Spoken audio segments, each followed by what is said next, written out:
जब मैं अपने साथियों के साथ में आता हूँ। ये कल 45वां प्रोग्राम था और ये 46वां है, इन्वेस्टर अवेयरनेस प्रोग्राम। ये सेबी की एक मुहिम है जहाँ पर हम इन्वेस्टर्स को अवेयर कर रहे हैं। तो ये 46वां प्रोग्राम है, लेकिन जब स्पेशली मैं टीचर्स के साथ में आता हूँ, अपने साथियों के साथ में आता हूँ, तो वो मोमेंट खास ही होता है कि वहीं से निकल के आया मैं और वहाँ से थोड़ा पैसे की समझ को सीखा, समझा और एक कॉर्पस तैयार किया। और आज उसी पर जितनी जानकारी पिछले 20 साल में मिली है वही मैं कोशिश करूँगा आपसे शेयर करने की। तो मेरी पूरी कोशिश रहेगी कि ये सेशन आपकी लाइफ में यादगार रहे, इससे कुछ इनपुट्स लेके जाएं और कुछ इनपुट्स मुझे भी दे के जाएँ। फाइनेंशियल लिटरेसी ये एक ऐसा टॉपिक है, सीबीएसई ने स्टार्ट तो कर दिया है 8th क्लास से, लेकिन अभी भी किसी स्कूल में स्टार्ट किया नहीं गया है। एक ऐसा टॉपिक जहां हमें स्कूल कॉलेज में इसके बारे में जानकारी नहीं दी जा रही है, हम लोग अलग से जानकारी लेते हैं और बहुत मिसगाइड होते हैं। फादर को लगता है कि वो पैसे का मैनेजमेंट वो अच्छे से जानता है, वाइफ को लगता है कि वो जानता है, बेटे को लगता है कि पैसे का मैनेजमेंट वो जानता है, और सच्चाई ये है कि कोई नहीं जानता है। जब आप देखेंगे कि फ़र्क कितना है कि हमने जो फाइनेंशियल मैनेजमेंट किया उससे क्या पाया, और अगर कोई एक्सपर्ट्स राय हमें मिल जाती तो उससे कितना बड़ा चेंज आता है, कितने बड़े सॉल्यूशंस मिलते हैं। एक सॉल्यूशंस मैं आपके सामने रख रहा हूँ कि मेरा अभी 26 जब मैंने 1 CR मेरा पोर्टफोलियो हुआ तभी मैंने थैंक यू KVS बोला। राकेश सर मेरे साथी थे वहाँ पर, कि मुझे लगा कि 1 CR सफिशिएंट है मेरे लिए अपनी पूरी लाइफ को सर्वाइव करने के लिए। और 1 CR से अभी ज़्यादा टाइम नहीं हुआ है, 20-22 महीने हुए हैं, 1 CR का पोर्टफोलियो 1.5 CR हो गया है। और 1.5 CR क्या करता है? 1.5 CR का पोर्टफोलियो मुझे फिक्स 1 तारीख को 1.5 लाख देता है खर्च करने के लिए। ये फ्रीडम देता है, ये एक सॉल्यूशन है जो पोर्टफोलियो हमको देता है। वहाँ से फिक्स एकदम रिटर्न आते हैं, 1 तारीख को आ जाते हैं, 30 तक उसको खर्च करना होता है। तो मेरी पूरी प्लानिंग जो रहती है महीने की कि उसको खर्च कैसे करना है। KVS से BRS लिया तो 50,000 रुपये पर मंथ, एक पेंशन भी आती है। तो 2 लाख रुपये पर मंथ का एक ऐसा इंतजाम है जिसके लिए मुझे कुछ नहीं करना है। जहाँ हमें कुछ नहीं करना होता है कि हमने पहले से किया होता है और हमें एक इनकम का सोर्स तैयार हो जाता है। ऐसी इनकम को हम बोलते हैं पैसिव इनकम। पैसिव इनकम के बारे में जब मैं किताबें पढ़ रहा था 2006 से अब तक, तो एक राइटर की बुक मैंने पढ़ी, उसने कहा कि उसके पास में 35 पैसिव इनकम है। पैसिव इनकम मतलब जैसे आपने एक मकान को किराए पे लगा दिया है, वहाँ से रेंटल आ रहा है, बहुत ज़्यादा आप काम नहीं करते हैं, थोड़ा बहुत उसका देख रखाव देते हैं, पैसा आता है। आपने गाड़ी को रेंट पे दे दिया है, वहाँ से पैसा आता है।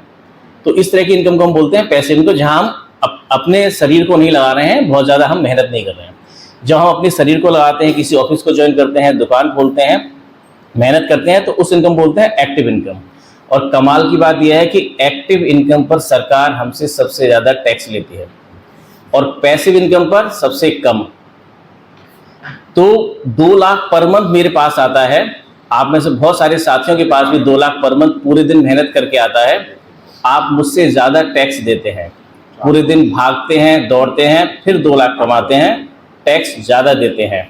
मैं कुछ नहीं करता हूँ, अपनी पसंद का काम करता हूँ, उसका अर्निंग अलग होता है। मैंने कहा कि एक इंतजाम से ही पैसिव इनकम 2 लाख रुपये पर मंथ आती है और उसका टैक्सेशन बहुत कम है।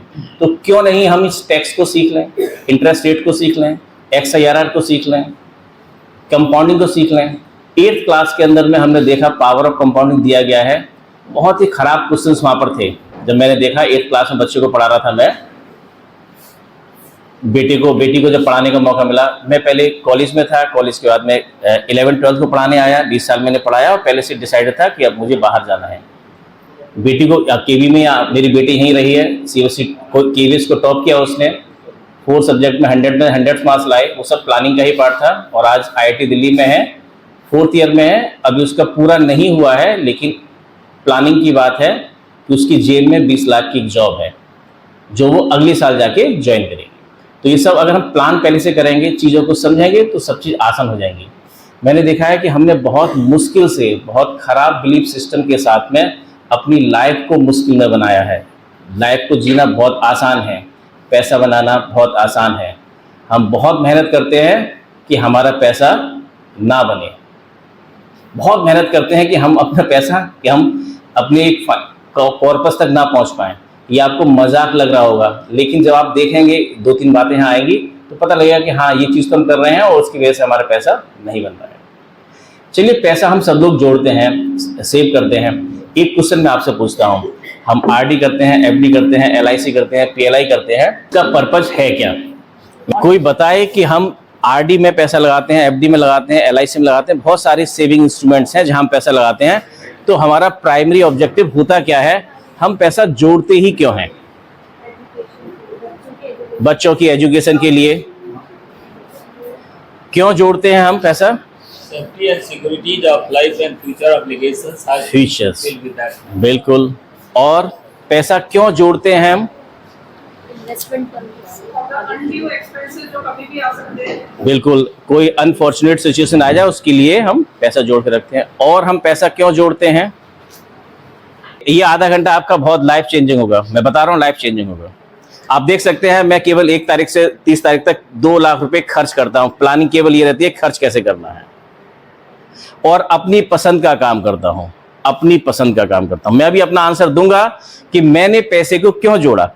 मैं आपसे पूछ रहा हूं, आप पैसे को क्यों जोड़ते हैं? खर्च करने के लिए और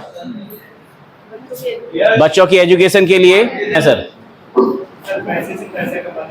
पैसे से पैसा कमाने के लिए। चलिए, मुझे अच्छा लगा ये आंसर। और कोई, हम पैसा क्यों जोड़ते हैं? बहुत बेसिक क्वेश्चन है, हम पैसा जोड़ते ही क्यों हैं? हम आरडी करते हैं, एफडी करते हैं, एलआईसी करते हैं, पीएलआई करते हैं, और भी बहुत सारी जगह पैसा लगाते हैं। क्यों लगाते हैं? बिल्कुल, कोई सिचुएशन जब हमारे पास ना हो। तो आप देखें, अगर मुझसे कोई पूछे कि मैं पैसा क्यों जोड़ा, मैंने 2006 में जब पढ़ना शुरू किया तो क्यों जोड़ना शुरू किया? पैसा जोड़ना शुरू किया मैंने जिससे कि मैं अपना टाइम खरीद सकूं। जो पैसा मैंने जोड़ने का पर्पज मेरा केवल था फाइनेंशियल फ्रीडम, जो मुझे फ्रीडम दे, मुझे अपनी पसंद का काम करने की आज़ादी दे, जो मैं करना चाहता हूं, जहां करना चाहता हूं, जिसके साथ करना चाहता हूं वो कर सकूं, अपनी पसंद का काम कर सकूं, कोई मेरा बॉस ना हो, फाइनेंशियली फ्री हूं मैं अपने हिसाब से सारा काम करूं, ये आज़ादी दे, इसलिए मैंने पैसे को जोड़ा और वो आज़ादी मिली मुझे। फाइनेंशियल फ्रीडम डे मैंने 30 नवंबर को सेलिब्रेट किया था 2023 में। टाइम को खरीदा है, टाइम को खरीद लिया, आगे आने वाले सारे टाइम अब मेरा है, सारा टाइम मेरा है। अब मैं किसी के हिसाब से काम नहीं करूंगा, अपने हिसाब से काम करूंगा। अब मैं फुल टाइम एम्प्लॉय नहीं हूं, अब मैं फुल टाइम फादर हूं। जो टाइम मैंने, आप सोच के देखें मैंने पैसा कमाया कैसे था, आप उस प्रोसेस को समझें, कमाया कैसे था। हम लोग पैसा कमाते कैसे हैं? हम अपने टाइम को देते हैं किसी को और उससे हम पैसा कमाते हैं। हम अपनी वाइफ का टाइम देते हैं, ऑफिस जाते हैं, स्कूल जाते हैं, अपना टाइम देते हैं, उस टाइम खर्च करके हम पैसा कमाते हैं। और ये बहुत बड़ा कीमत है, हमारे पास टाइम लिमिटेड है और उसी टाइम को हम सेल करके पैसा कमाते हैं। मैंने वही काम किया रिवर्स, कि पैसे को अच्छी जगह इस्तेमाल किया, अच्छे से इन्वेस्ट किया, इन्फ्लेशन से ज्यादा रिटर्न मिल जाए ऐसी जगह इन्वेस्ट किया, जिससे कि वो कॉर्पस बन गया कि अब मेरे पास पूरा टाइम है। अब मैं फुल टाइम फादर हूं, फुल टाइम फ्रेंड हूं, फुल टाइम हस्बैंड हूं। इसमें हुआ क्या, हम प्रोसेस को समझें कि प्रोसेस क्या है। आप आज की बात करें, 1% लोगों के पास में बहुत पैसा है, बहुत फेम है, बहुत पावर है। 99% लोगों के पास में बहुत सारा काम है, बहुत सारा टैक्स है। ये आज भी है, आज से 100 साल बाद भी होगा, 1000 साल बाद भी होगा। आज से 100 साल पहले भी यही था कि 1% लोगों के पास में पावर, पैसा था और 99 लोग उनके लिए काम कर रहे थे। हमें ये समझना पड़ेगा इस चक्कर को कि हम फंसे हुए कहां पर हैं। जब तक समझेंगे नहीं तो वहीं लगे रहेंगे, 20-20 गुना टैक्स देंगे, बहुत कम रिटर्न पाएंगे और दिन रात काम करते रहेंगे। क्योंकि कुछ लोग हमें गाइड करते हैं कि आप लगे रहो। हम पूछते हैं क्यों लगे रहें, वो कहते हैं कि हम काम नहीं करते इसलिए आप काम करते रहो। वो आपके बोलते हैं टैक्स देते रहो, आप पूछते हैं क्यों देते रहें, वो कहते हैं हम नहीं देते ना, इसलिए जिम्मेदारी आपके ऊपर है। तो हमें टैक्सेशन को समझना होगा, हमें इस सारे स्ट्रक्चर को समझना होगा, नहीं तो यही फंसे रहेंगे, इसी चक्कर में फंसे रहेंगे। मैं चाहता हूं कि ज्यादा से ज्यादा लोग 99% वाले घेरे से निकल के आ जाएं, 1% वाले क्लब में शामिल हो जाएं और इन चीजों को समझें। अब हम इतने टाइप्ड हो गए हैं कि हमें तो यही लगता है कि यही तो करना था, यही नहीं करना था। आप एक बार सोच के देखिए कि हम जॉब में क्यों आए थे। अगर मैं आपसे एक क्वेश्चन पूछूं कि 1 साल की सैलरी आपको नहीं मिलेगी, आप में से कितने लोग हैं जो यहां पर आएंगे? अगले 1 साल आपको सैलरी नहीं मिलेगी, कितने लोग हैं जो आप यहां पर आएंगे? एक आदमी। और नहीं मिलेगी फिर भी सर आएंगे? नहीं है। देखिए ऐसे बहुत सारे लोग हैं, बहुत जुनूनी लोग हैं जो आएंगे बाकी में। अब बाकी देखें, बाकी सारे लोगों का आंसर नहीं आया यहां पर। अच्छा, कितने ऐसे लोगों को जानते हैं जिसकी जेब में 100 करोड़ रुपए हैं, वो देश की सेवा के लिए जा रहा है, वो किसी जॉब में है, किसी काम में है, जिसकी जेब में 100 करोड़ रुपए हैं, वो देश की सेवा करने के लिए जा रहा है। हमें पहले बेसिक फर्क को समझ। मेरे बापू के पास में 1 करोड़ नहीं था, मेरे पास में 1 करोड़ नहीं था, इसलिए मैं जॉब में आया था। जॉब मुझे क्या देता है? मुझे इंस्टेंट एक सम्मान देता है, कुछ पैसा देता है। लेकिन ये कहां लिखा है कि वो करने के बाद मुझे यही करते रहना है? प्रॉब्लम तो पैसे की है, हर चीज पैसे से चल रही है, लेकिन हम पैसे के बारे में कैसे बात करते हैं? नहीं, पैसे के बारे में मुझसे बात मत करो। हम पैसे की बात नहीं करते हैं। पैसे की बात करने वाले लोग खराब होते हैं, जबकि हम यहां आए केवल पैसे के लिए ही हैं। तो नहीं हमारे यहां आने का। 1 साल सैलरी नहीं मिलेगी, कोई नहीं आएगा यहां पर।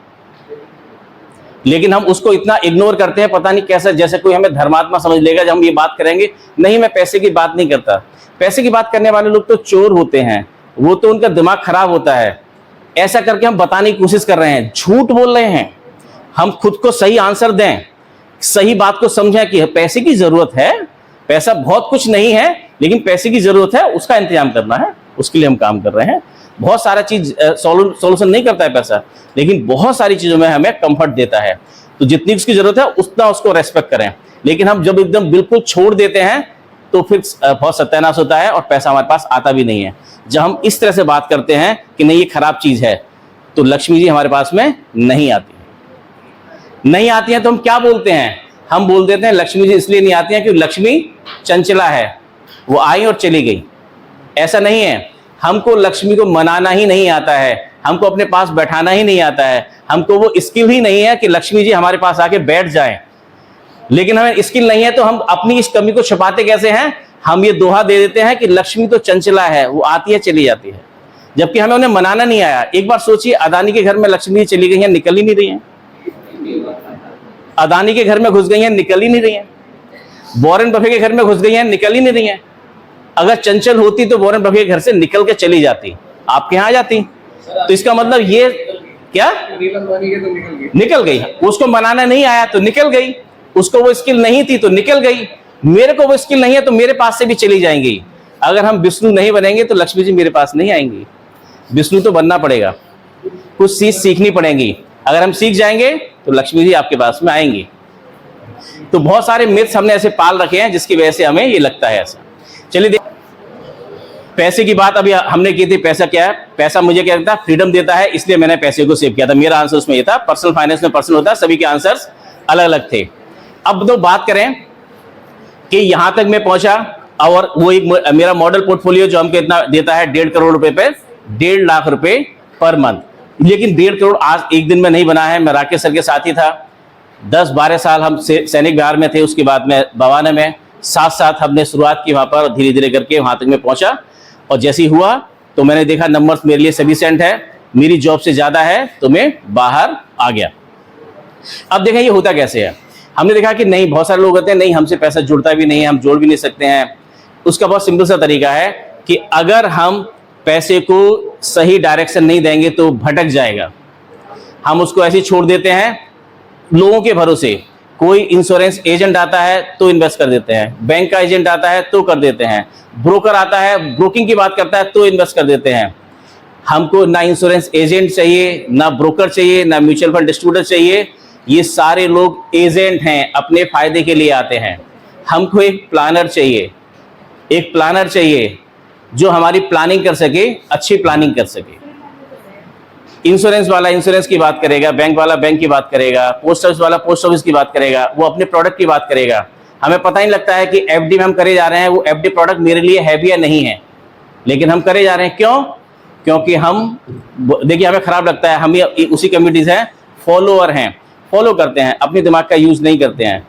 सोचे सही एफडी मेरा गोल मीट करेगा नहीं करेगा, एफडी मेरे लिए है या बैंक के लिए है, ये जानकारी थोड़ा लें, थोड़ा क्रिटिकल थिंकिंग करें तो आंसर्स हमें बहुत अच्छे आएंगे।